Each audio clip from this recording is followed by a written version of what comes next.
soo degitaanka nabi ciise calayhi salaam uu soo degi doono aakhiru zamaanka.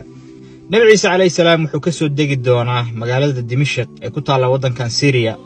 masaajid minaaradiisu ay caddahay oo dhinaca bari ee magaalada ku yaala ayuu ka soo degi doonaa. wuxuu soo degi doonaa xilli ay ku beegan tahay salaad subax, isagoo 2 malag garbaha haysta. markuu saa u soo dego oo masaajidka soo galo isagoo dharkiisii dagaalka wata, ayaa dadka masaajidka muslimiinta ah wejigooda intuu masaxo oo qof walba wuxuu u sheegayaa darajada uu jannada ka galayo. markaasay garanayaan inuu yahay nabi ciise calayhi salaam. xilligaas waxaa jooga mahdiga oo imaam u ahaa muslimiinta. markaas wuxuu ka dalbayaa inuu salaada tujiyo nabi ciise calayhi salaam. nabi ciise waa uu diidayaa, isagoo ku sharfaya in ummadda nabi maxamed calayhi salaam salaadooda iyagu ay imaam ka noqdaan. marka salaada subax laga baxo ayuu nabi ciise calayhi salaam wuxuu gelayaa inuu raadiyo masiixu dajaal, beenaalihii weynaa, oo uu soo dilo. masiixu dajaal uu og yahay in nabi ciise calayhi salaam uu yahay qofka dili doona. wuu ka cararayaa intuu ka warwareegi karo, wuu ka warwareegayaa ilaa marka dambe ay ku kulmaan meel la yidhaahdo baabilud oo ku taala Falastiin. masiixu dajaal waxaa la yidhi nabi ciise calayhi salaam markii uu arko ayuu intuu shiiqoo yaraado cabsi iyo argagax dartiis baa nabi ciise calayhi salaam intuu u yimaado ayuu dilayaa oo ka takhallusayaa. nabi ciise calayhi salaam wuxuu dadka ku xukumayaa si cadaalad ah. inta uu joogo nabigu calayhi salaatu wasalaam wuxuu leeyahay adduunka waxaa ku faafaysa amni iyo ammaan. waxaa dhacaysa wakhtiga nabi ciise calayhi salaam uu joogo in libaaxu uu la daaqo geela, carruurtu ay ku ciyaaraan masaska iyo abeesooyinka oo aysan waxba ka dhibin. dadku intay hanti iyo Allah subxaanahu wa tacaala xoolo iyo nimcaye wax walba siiyo bay waxay waayi doonaan qof ay sadaqa siiyaan oo wax ku sadaqaystaan.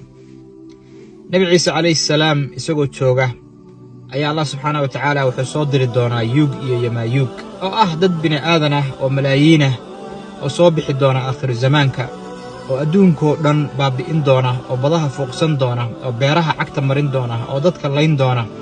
nabi ciise calayhi salaam isagay inta rumaysay buur ayay ka fuulayaan oo kaga cararayaan yuug iyo yamaayuug.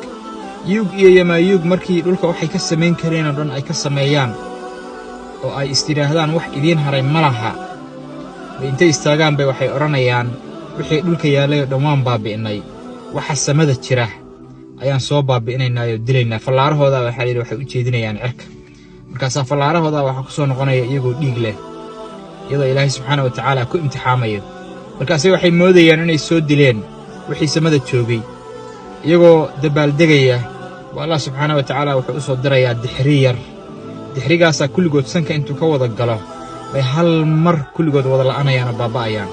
markay kulligood wada bakhtiyaan ayaa dhulka waxaa laga joogi waayayaa qurunkooda iyo bakhtigooda. markaasaa nabi ciise calayhi salaam Allah subxaana wa tacaala wuxuu ka baryayaa in uu urtooda iyo bakhtigooda ka xaaqa dhulka. markaasuu Allah subxaana wa tacaala wuxuu soo dayn doonaa roobkaasoo dhaqaya meydkooda iyo bakhtigooda ka dhaqaya dhulka ka nadiifinaya. nabi ciise calayhi salaam maalinkii la qaaday wuxuu jiray 33 sano.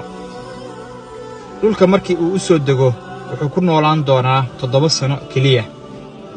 7 sano markii uu noolaado oo si cadaalad ah uu ku dhaqo dadka, oo diinta islaamka ee nabi maxamed calayhi salaam uu dadka ku dhaqo, ayuu nabi ciise calayhi salaam u geeriyoon doonaa oo Allah subxaanahu wa tacaala uu oofsan doonaa.